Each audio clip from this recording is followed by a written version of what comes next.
A reading from the book of Genesis. God said to Noah and to his sons with him, "See, I am now establishing my covenant with you and your descendants after you, and with every living creature that was with you, all the birds and the various tame and wild animals that were with you and came out of the ark. I will establish my covenant with you, that never again shall all bodily creatures be destroyed by the waters of a flood. There shall not be another flood to devastate the earth." God added, "This is the sign that I am giving for all ages to come of the covenant between me and you and every living creature with you. I set my bow in the clouds to serve as a sign of the covenant between me and the earth. When I bring clouds over the earth, and the bow appears in the clouds, I will recall the covenant I have made between me and you and all living beings, so that the waters shall never again become a flood to destroy all mortal beings." The word of the Lord. Our first reading on this first Sunday of Lent comes from Genesis. We already know this story by heart, the great flood that features Noah, the just person, and his family. And through Noah, we have a few living creatures that were saved by God, saved from the great flood. Now we know what the great flood was all about. What caused it? Well, of course, some people will say, oh, maybe unending rain, maybe illegal logging at that time, maybe the earth was easily saturated, etc., etc. Now, those could be the possible natural reasons for a flood, a great flood.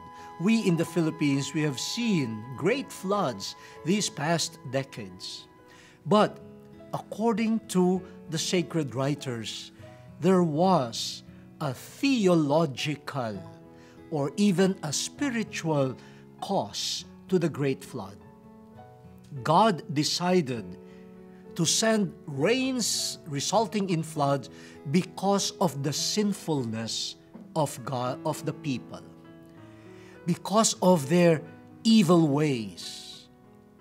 God sent the flood, or God allowed the great flood to happen. Now, with that spiritual meaning, then we understand that the flood, even if it was real, naturally present, also had its own share of symbolism. The flood was a way of wiping away and destroying all that was related to sinfulness.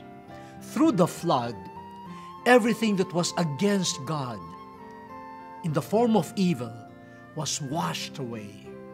In other words, the flood was a way of cleansing, a way of purifying, a way of putting an end to an old way of life that was marked by evil and rebellion against God.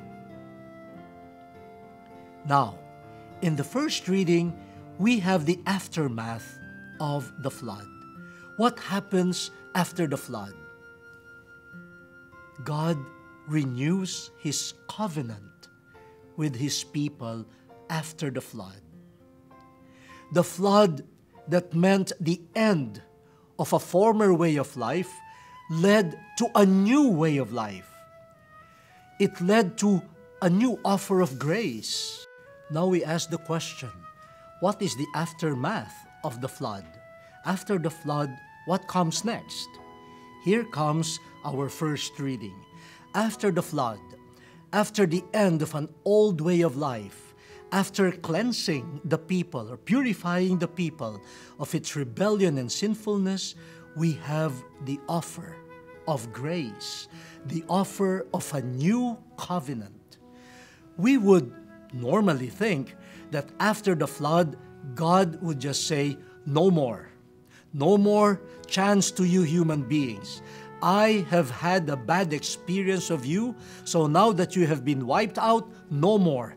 I will just let the tribe of Noah exist for a time, and when they all have reached their death, no more. The earth will be clean. But no. After the destruction of an old way of life, God offers a new way of life in the form of a new covenant with Him, a new connection between God and His people. And this is symbolized by the rainbow that literally connects the heavens and the earth. From now on, with the new covenant of God with Noah and his people, the skies will not bring forth destructive rain anymore. Instead, from the skies will come mercy and the offer of new life. This story of Noah and God's covenant with him after the destructive flood tells us a deep spiritual reality that we must carry not only during the season of Lent, but all throughout our lives.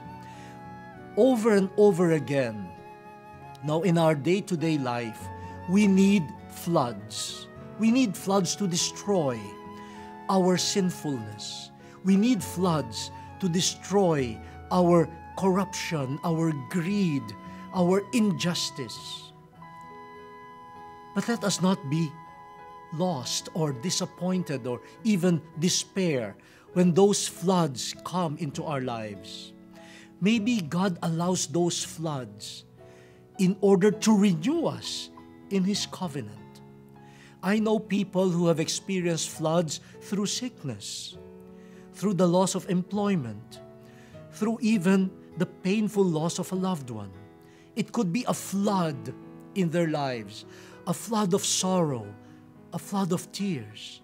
But sometimes it is a calling to start again, to be open to the new life that God offers to us. We have to turn away from an old life in order to receive God's offer of a new covenant, a new gift, new life.